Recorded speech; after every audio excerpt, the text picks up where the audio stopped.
All right, guys, welcome back to the Established Pass podcast presented by ClutchPoints. I'm your host, Blake Lovell. With me, as always, my co-host, Dillon Reagan, and we are back here to talk about the Super Bowl, because what else would we talk about? Um, quite a fantastic finish, depending on who you are, in terms of got a high thrill score, Dylan, but I don't know about if people were that excited with the actual finish itself that led to the game-winning kick. Chiefs fans were, but some others may not.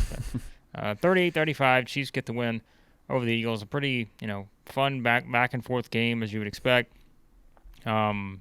Chiefs had to make the rally there in the second half. Eagles got off to a great start. Obviously, Mahomes, injury, who knows?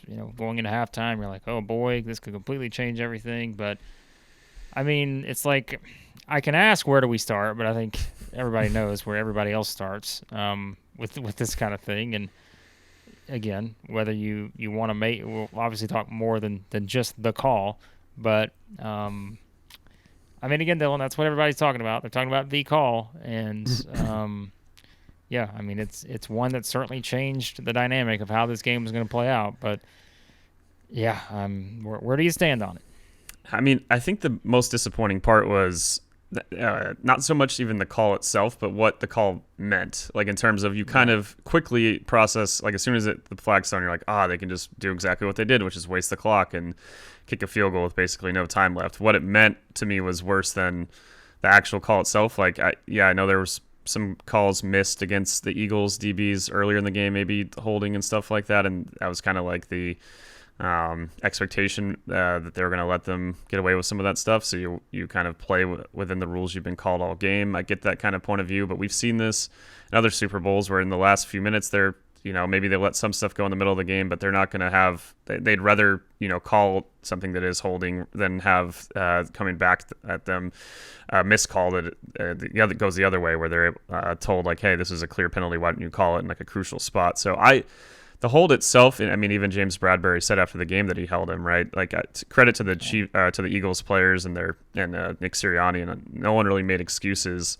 for the call being the reason they lost the game. A lot of things went into it in that second half. I think if you're going to be mad at something outside of the game itself, maybe the field conditions would be one if I was an Eagles fan that would rule the day, because as we see now with people kind of watching the All-22 tape, Brian Baldinger and all these different film guys on Twitter, and a lot of them are, and you just see in the breakdowns they post, but even what they're just tweeting about, it sounds like there was no chance for not even just on plays like for Mahomes, he would be slipping and falling. The same plays you see Hassan Reddick slipping and falling, Brandon Graham slipping and falling, and it's like, it's tough to get a pass rush going. I know a lot's going to be made, and credit to the Chiefs offensive line for not giving up a sack, right? Like that was a big thing going into this game. We talked about if Mahomes could stay off the ground, how it could lead to a lot of explosive plays for the Chiefs. He played great from the pocket and when he scrambled. But if I'm an Eagles fan, I might be more mad about that than anything in terms of what that kind of might have meant for a team that is so reliant on that pass rush to get home with the secondary that we saw at times. Even when they made some good plays in this game, Mahomes is just ridiculous. It's made basically the right read at all times. And that second half in particular, I mean, it was just like even without the missed call, I mean, the Chiefs are going up and down the field the whole second half. Didn't punt the ball. 3 straight touchdowns in a row before that last field goal. And it was just the finish for a game that was so fun and so good. If you're from a neutral perspective, it was just such a fun back and forth Super Bowl. I don't think it was a terrible call. I would have been completely fine if they hadn't called it. It's kind of my point of view on that play. I was just more disappointed because of what I was a Super Bowl party and people are watching and not maybe immediately realizing the same thing I'm starting to say to them. Like, it's ball game. Like, it's not like, they're just going to take the time out like they did. And sure enough, that ended up being kind of a decisive play, which is disappointing for a game where and it's not like, for anyone that, I don't think there's a ton of people like this, or maybe the more vocal ones on Twitter saying like, oh, the league wanted the Chiefs to win. It's like, I think the league would have much preferred a field goal there and then a last second dramatic drive where either the Eagles don't score, they tie it, they do score, whatever. I think from the league's perspective, they would have wanted that more than anything. So I don't buy that argument at all. Yeah, I'm kind of with you. It's like I'm fine if it's not called. I guess I can understand why it was called in a sense. So it's like, I think in that regard, it's like, I guess I don't have a strong opinion one way or the other, because I just think it's, like you said, it's more about what it led to and the impact it had versus the actual technical call itself, I suppose, is the best way to put it. Yeah, so I mean, it's just, again, it's a shame because it was the game played out the way that it did, and this is what everyone's talking about, right? It's everyone's leading with this versus, well, look what Jalen Hurts did. Look what, Yeah. Mahomes was able to do. Like Travis Kelce, once again, like Pacheco had a good game. You go up and down the line, right? It's those kind of things that you always prefer to lead with in the biggest Yep. game of the year, but human nature, we're gonna lead with the thing that had an impact. I mean, whether, again, it's like you have to talk about it because it had a huge impact. Like it completely sort of changes the dynamic of perhaps how the game plays out at the end. But as you said too, Sirianni, Bradbury, I mean, those guys, didn't take the route of we lost because of this, because we know it's a long game, but it's still something that had a big impact. So Yeah.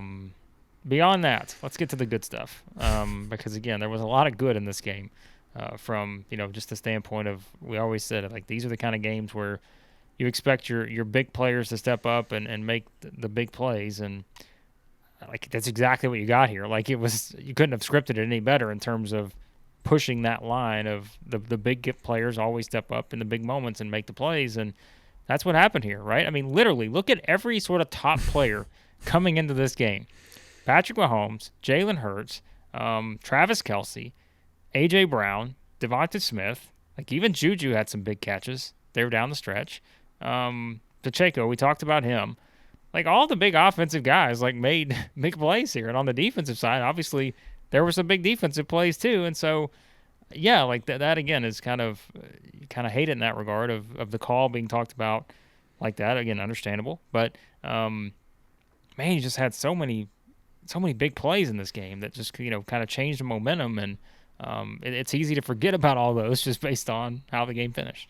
Yeah, a lot of big shot plays down the field by the Eagles in particular. They were, not necessarily, not disrespecting those DBs on Kansas City, but they're like, we believe A.J. Brown's going to make a play and you're not. And sure enough, it did work on one of the touchdowns. Another one where, being incomplete, could have been picked off, but at the same time, A.J. Brown almost came up with it. So, yeah, it was, like you're saying, all the big players stepped up. I think if there's like one kind of area where it sticks out to me is the lack of rushing attempts and yards from the Eagles running backs. I mean, if you just look at their team rushing yards and attempts, it's like, 115 32 carries. Like, wow, that seems like, they didn't get a great average, but still kind of within line of what we've seen. But then you look and it's all Jalen Hurts. Not, Miles Sanders, I know early in the game came off the field a little gimpy, came back in. But, it was interesting that they never had those three running backs able to get going necessarily. And it felt like there was, the turning point of the game, obviously everything the Chiefs did in the second half is vital, like I mentioned, with them and 4 possessions, scoring every single time and having a ruthless efficiency where they barely even got to third downs at some points on those drives, and the fact they're able to get really balanced running the ball. But the turning point in terms of just how the game was played and how it still kind of led to a more frenetic and maybe more fun, if you're depending on your point of view, action, was the fact that the Eagles, the fumble from Jalen Hurts. It wasn't a forced fumble. They might not have gotten a first down and punted, but it was kind of at that time of the game where, the Eagles were starting to settle in a little bit. They'd just gotten a stop on defense. Maybe it seemed like they're getting some things going on that side, and it goes from being able to maybe, build a bigger lead, take some more time off the clock, to suddenly the game's tied. I know, obviously, from the Chiefs' point of view, their defense ends up being out there for like the entire second quarter, and that led to, maybe not the best results there at the end of the half in terms of the Eagles building up that 10-point lead. But yeah, overall, just a crazy game. It looked like from the first 2 drives that no one was going to be able to make a stop on defense, and then saw some, like you said, good defensive plays, a number of a few 3-and-outs really over the course of the game. But outside of like those kind of situations, for the most part, it was like if you got 1 first down, it meant that you were going to be scoring some sort of points. Both offenses were able to make some great plays. I think Jalen Hurts, like you said, he had some of the stats of like by halftime he was already the first quarterback to have like multiple rushing touchdowns and passing touchdowns in the same Super Bowl. he made some great throws that, I know Robbie Gould from the Niners helped me win a fantasy title, but he had some interesting comments about how if you make Jalen Hurts play quarterback, you're going to beat him. I don't think that is the case at all, obviously, here. He made some, ended up being only the field goal drive in the second half, but he had some throws to Dallas Goedert. And Goddard, to his credit, also made some like circus catches on these, but just absolute dimes on third and longs where the team knows he has to drop back and throw. There were situations we talked about ahead of the Niner game that I was kind of saying then that they needed to get him into to have success, but it didn't matter in this game. Jalen was on one. Another one of the crucial plays when I think of things that could have been for the Eagles was on that same field goal drive. They end up getting in field goal range, but he had an absolute perfect throw down the field to Quez Watkins that he ends up dropping. I know that the coverage was kind of right there, but that would have put them inside the 12. I don't think they're stopping them with the running game, and that would have put the lead back up to 10. Just little things, and that's what it came down to. It's just how there's not much of a room for error against the Chiefs, and they still almost made it work despite that fumble, which was a huge error by Jalen Hurts. But it was a crazy game. It was just like, it felt like punts were turnovers. It was, it's funny for a season where defense really, as we kind of talked about, ended up being making a comeback, and running the ball made a comeback. And yes, running the ball was really big in this game for a couple of reasons. Like I mentioned with the Chiefs in the second half, their ability to have balance on offense opened up some things. Obviously, Mahomes is ridiculous, but I think a clear takeaway from this is this. I don't think this team beats the Eagles, or if it's the Chiefs team from like a couple of years ago. I think this roster, you saw the totality of the parts that make this Chiefs team better than past years. That even when the defense wasn't great, they still made enough plays at times to get those stops that they needed to. In the first half, a couple 3-and-outs, the one obviously down the stretch right before and you have the special teams return by Tony, ends up being, which is crazy, right? The longest punt return in Super Bowl history. The Chiefs just stepped up. Everyone on that second half from the Chiefs team. I mean, the offensive line was making plays. Andrew Wiley looked great. Again, from the Eagles' point of view, they're going to talk about the field and the fact that Hassan Reddick couldn't really get his foot in the ground and make a move. But still, to the credit of the Chiefs O-line, I thought they played a really good game. And but it was just an interesting. It didn't really, unlike certain moments of other past Super Bowls that kind of like sum up what that season was about. This game did not feel like a lot of the games I feel like we watched over the totality of the season, not even just Eagle and Chiefs games, which haven't always been this high scoring. This is a Big 12 shootout kind of situation we had in our hands, but also just elite offensive play. It just shows like you could have really good defensive players, but if the offensive players make the plays, I mean, you can see how great these offenses and their identities were. And there's a reason that it was basically a coin flip game like we thought it'd be going into it. And luckily for our sake, we got our pick right. But I would have been, like we said, completely unsurprised if Philadelphia came away with a win. And it certainly looked like they're going to for the first half. They had a fantastic half of football and basically all facets, only giving up 7 points on defense, to the Chiefs in that first half. Yeah.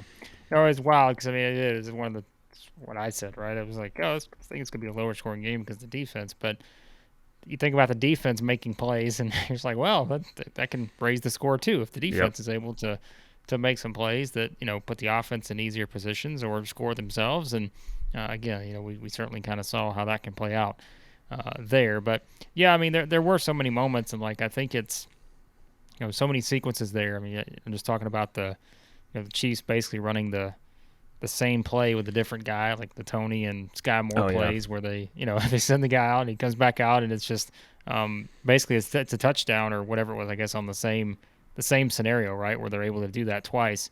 And again, it just goes back to, I think sometimes we're going to be saying this probably about the Eagles moving forward too, but it's like I think sometimes you just take for granted how creative the Chiefs are from a just an offensive standpoint, the things they can do to get the ball where they need it to have the most success. And I think sometimes you just remember every team goes in knowing Travis Kelce, what he can do, yet he still finds a way to put up the numbers he puts wide up. Open. Yeah. Wide open. And, and that's where, again, I think we have to go back to like Andy Reid and just the magician here with the playbook and the things they can do. Again, sometimes I think we just take it for granted because we're just like, well, they have Patrick Mahomes. What else do they need? But the actual play calling itself, it is pretty remarkable just to watch how it plays out sometimes, and especially in the biggest stage of the year, in the Super Bowl, just how many plays they dialed up that were just perfection and put them in the position to have a chance to make the rally. And then again, to do it and now to capture another Super Bowl title in the process. So. Yeah, it's just so fun to watch that offense and how everything moves in concert together. Like, part of it is why Kelsey's is open is so many other routes that are being run that are clearing the guys out and different things. He can obviously do just on an individual basis, but you see the plays on the I forget if it's I think it was the touchdown drive to give them the lead in the second half, where you have like Kelsey like pointing at open receivers and Mahomes already knowing where he's going, and just everything seemed like they knew exactly. Like every answer that the Eagles had for what they had to present, they had another response back.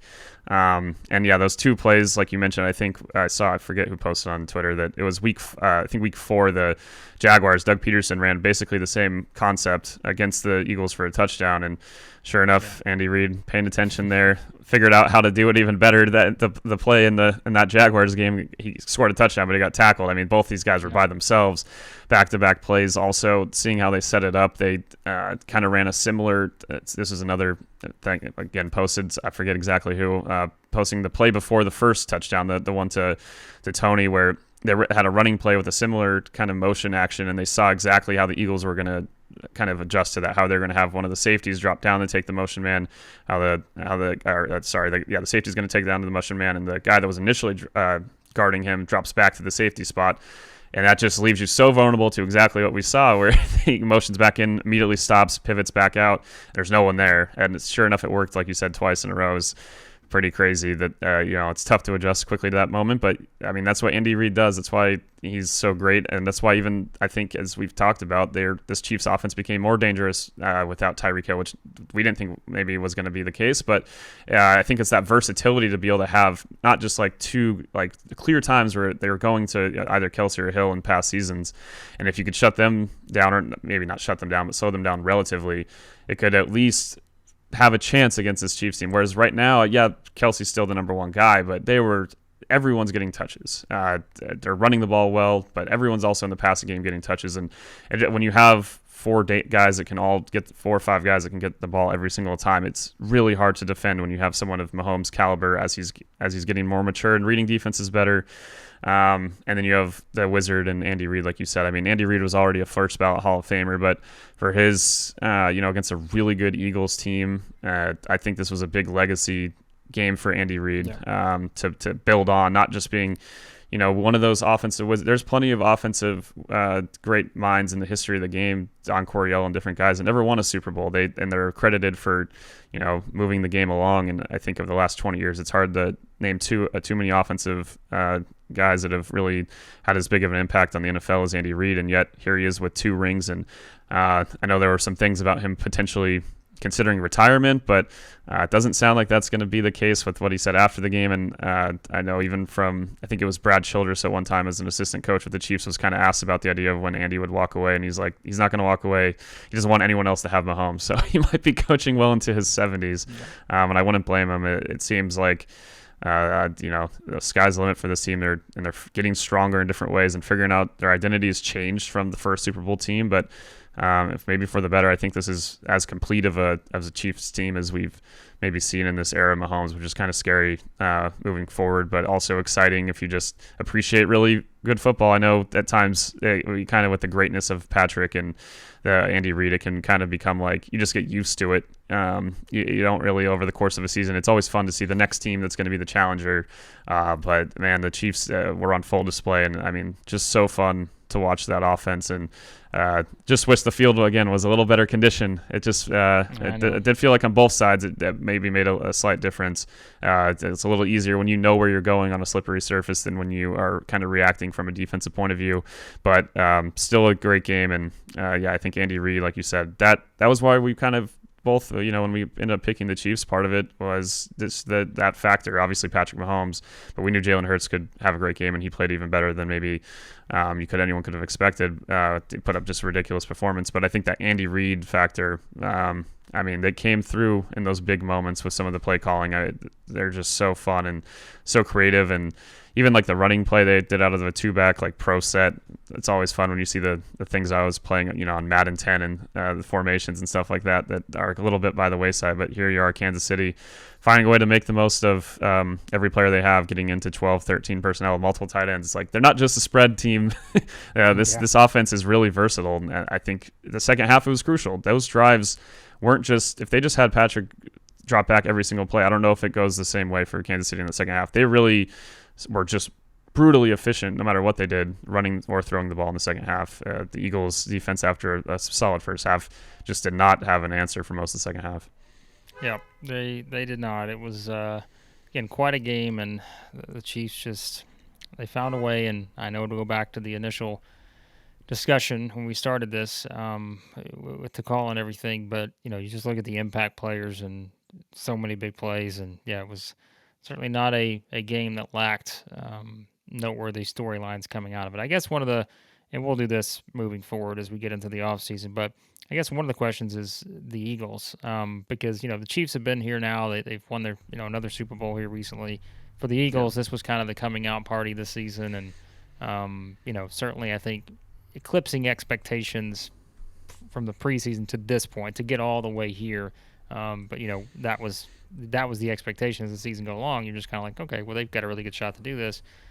It looks like there's at least a chance they're going to lose both their coordinators, which that's not a surprise, right? When you talk about, a team that does what they've achieved. But, certainly when you look at the nucleus they have in place, and I think the biggest thing is just seeing Jalen Hurts and what he gives them on a game in and game out basis. I think there's little reason to believe that the Eagles are going anywhere. And, I just think with the nucleus they have on the roster and the guys you expect to be back, and again, we'll talk more about that moving forward, they certainly have something to build around where, they can be a team that can get here every year, every other year, just based on kind of the way their roster is structured, I think. Yeah, we could have back-to-back years where usually the team that loses the Super Bowl at a lot of times has a downer kind of year the next year. Look at the Rams when they lost to the Patriots. They missed the playoffs. The Niners lose the Super Bowl. They missed the playoffs.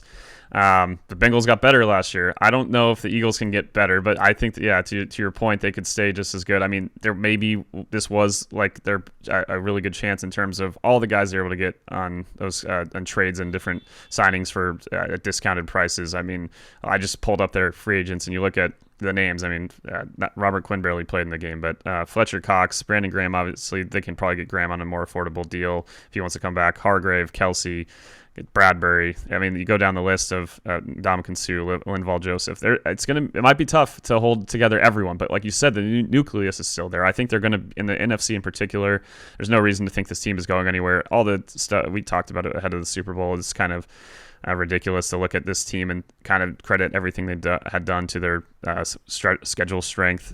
Clearly, they matched up quite well against Kansas City in the Super Bowl. So I don't think they're a team that with tougher games maybe on the docket as winning the East. Now they're going to be facing all the number one teams from each division next year. It should be a lot of fun when they play San Francisco. It should be a lot of fun going into some of those games. Obviously, when they play Dallas a couple times, but there are reasons. Chauncey Gardner-Johnson, also a free agent. They have a lot of guys that they have to figure out who they're going to be able to hold on to. So busy next few weeks, I'm sure, for Howie Roseman. I forget where I saw this. Another interesting point that I was kind of read about Howie, that some people say that he's great at building amazing teams, but holding them together maybe hasn't been his biggest strength. I don't know if that's exactly fair. I think that's more of the reflection of the NFL system with how the league wants parity and makes it really hard to just hold on to dynastic kind of potential teams, even with the Chiefs. That's why the Chiefs have had to adjust so much to the roster we saw from when they first won a Super Bowl. But I think the Eagles, there's as good an argument as any that they're going to be a Super Bowl contender next year. I don't see them, having a Rams type year where they fall off. They're so deep.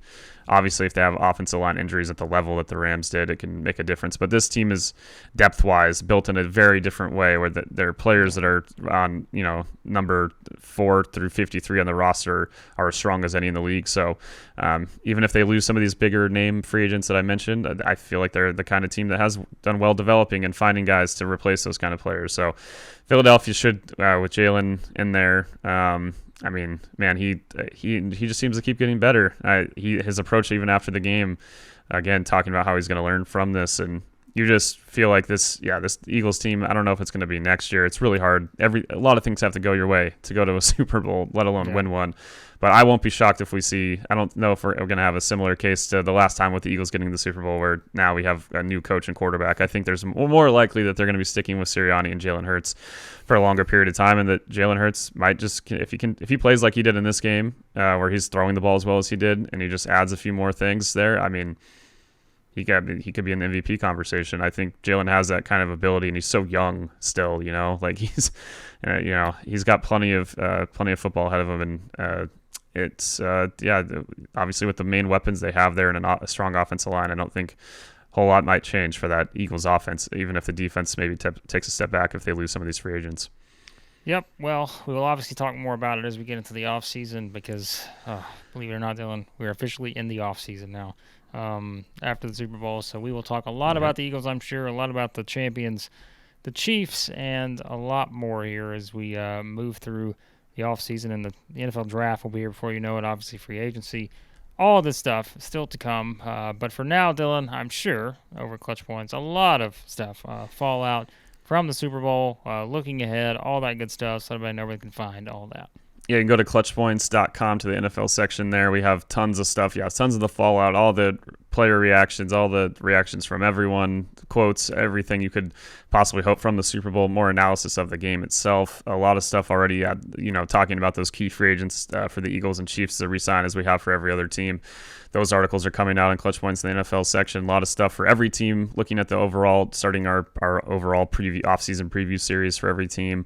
We've already kind of got into free agency and draft stuff, and now just keep pumping up. So, yeah, keep an eye on the NFL section there and also in the Clutch Points app. No more games to follow, but tons of the same content there, going over all these different things, and our podcast in there as well. So, yeah, the offseason ends up being, for us, always seemingly just as busy, at least through the end of the draft, as the season itself, if not busier. There's a lot that's going to be happening soon, I'm sure we'll get to, looking at free agency, our top free agents, destinations, all that stuff, Super Bowl contender needs, all those good things that we've covered in the past. I'm sure we'll kind of get to that stuff too, and we will probably on the website as well. Tons of Aaron Rodgers stuff. Obviously, Derek Carr about to get released potentially by the time you listen to this, he'll be on the open market looking for a new team. Doesn't look like he's going to accept a trade anywhere. Obviously, the Rodgers Jets stuff kind of picked up a little bit over the weekend too again. So it's going to be a wild couple months here, and it shapes the whole next season. And it is one of my, even though I love just watching the games itself, and it's a lot of fun to go back and rewatch some of these kind of things that you miss when there's just so much happening throughout the season, while simultaneously following all the moves that are going to set up the next campaign. It's always fun looking forward, especially if you're a fan of the 31 other teams that didn't win the Super Bowl. Yep, that's right. So be sure to check everything out there, and obviously a lot more. Be sure to subscribe to the podcast. Any podcast app you use, search for Establish the Pass. And thanks as always for listening to the podcast, and we'll talk to you next time here on the Establish the Pass podcast.